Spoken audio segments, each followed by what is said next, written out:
Okay, what comes to mind when you hear the words rose? What about shadows?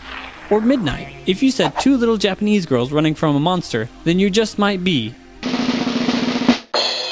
someone not legally allowed to be near school. Or you might be thinking of a sequel to a lovely little game released last year in October called Yomawari Night Alone. Yes, it's time to talk about Yomawari Midnight Shadows for the PlayStation Vita.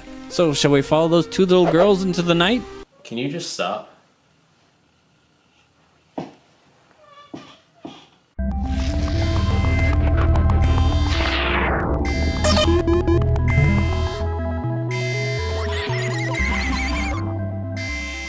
Yes, that's right. The people at Nippon Ichi Software have once again brought us a wonderful gift all the way from Gifu, Japan.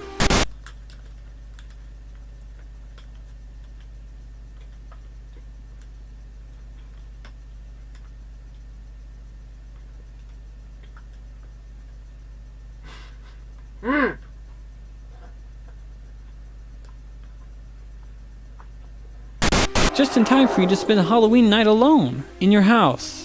Safe? I wonder. I'm sad. Known in Japan as Shin Yomawari, which I believe means Watchman of the Deep Night.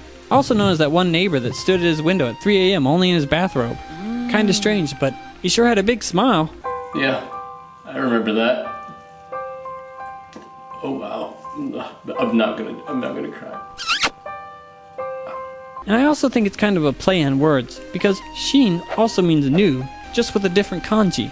I really gotta start by saying that they did a great job creating an atmosphere in this game, and it starts from the very beginning, where they ask you to turn off the lights and look only at the screen. Isn't that how childhood trauma starts? 私はupsetですよね。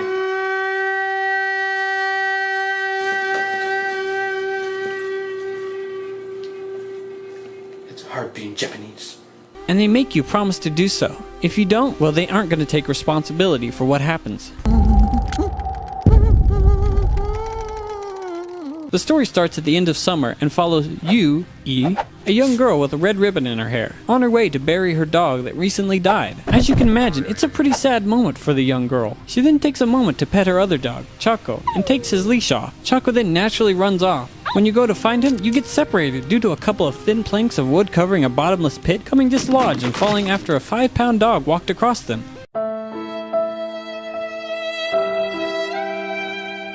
This is, of course, where you learn how to operate the game. You can throw stuff, grab certain objects, push certain objects, walk, run, and hang yourself under the last blooms of a sakura tree near a cliff.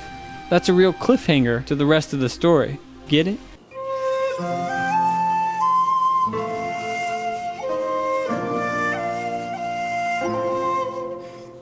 Hey dude, do you have to write that in a letter? I'm right here.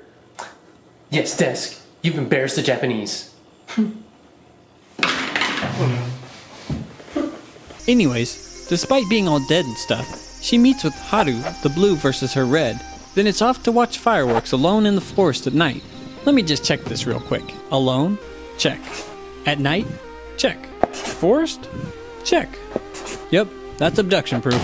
Alright, you two kids, go have fun. This is where we learn that old Haru-chan is gonna blow out of town like a spring breeze. And Yui isn't taking it so well. Seems like she doesn't like having her friend move away. And wouldn't you know, on the way back home, Haru starts hearing some weird voices calling her and wants Yui to cross a bridge to make sure it's safe.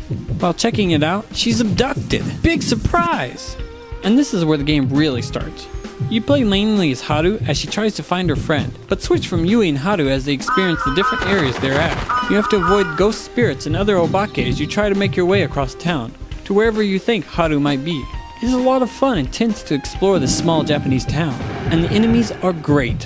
Whenever you get near an obake, your heart pounds, and as you get closer it pounds faster and faster. This creates a great sense of tension because not only does your heart pound faster, your stamina for running quickly drains the closer you are to one of these spirits. Get too close and you hear this. And imagine what happened. Oh yeah. There are the occasional jump scare, but most of the tension is built through avoiding the obake. Thankfully, there are a fair amount of places to hide when you get into a tricky spot. Pro tip, ghosts hate bushes. If you wait long enough, they will go away, or at least give you a chance to escape. The designs of the monsters are really great, and really remind me of how yokai and obake should look. Not like this, but like this. While you're out there on the hunt for Red Yui in October, you will come across items you can pick up. These go into your collection. There are puzzle pieces and other interesting items, and some are notes, which brings me to one of the coolest parts of this game. Scribbled by the hands of kids are scraps of paper about the world. They give you hints about the spooky sub-events that happen in the world. To me, it's like all those urban legends you hear as a kid come out. This kind of stuff is great and really pulls you into the world. You also get Yomawari after certain events in the game that you can equip to help you along. They don't do much, but it's a nice thought. I'm not sure if I really need to say this, but the game is gorgeous. The first Yomawari was beautiful, but I think this game might be more. The sprite designs are great, and the world is atmospheric and creepy. It's great to have a little bit of horror in your pocket.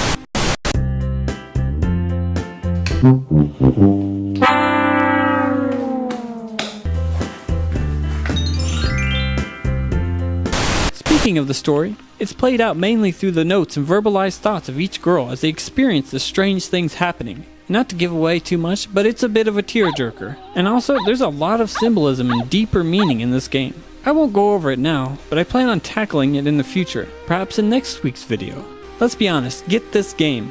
If you don't, you'll regret it, because games like this disappear quick and get expensive just as quick, especially for a PS Vita physical release. I'd say get the special edition, but that sold out a while ago. And as a fun little parting gift, if you're in Japan and for some reason are watching this, I don't know why are you watching this? Then you could have a bite of Yomawari at the Theater Cafe and Dining Storia in Tokyo. That curry rice looks hard to pass up. And you get little presents too. Well, that's all I got for you now. Thanks for watching, and get this game before Yomawari-san snatches it up.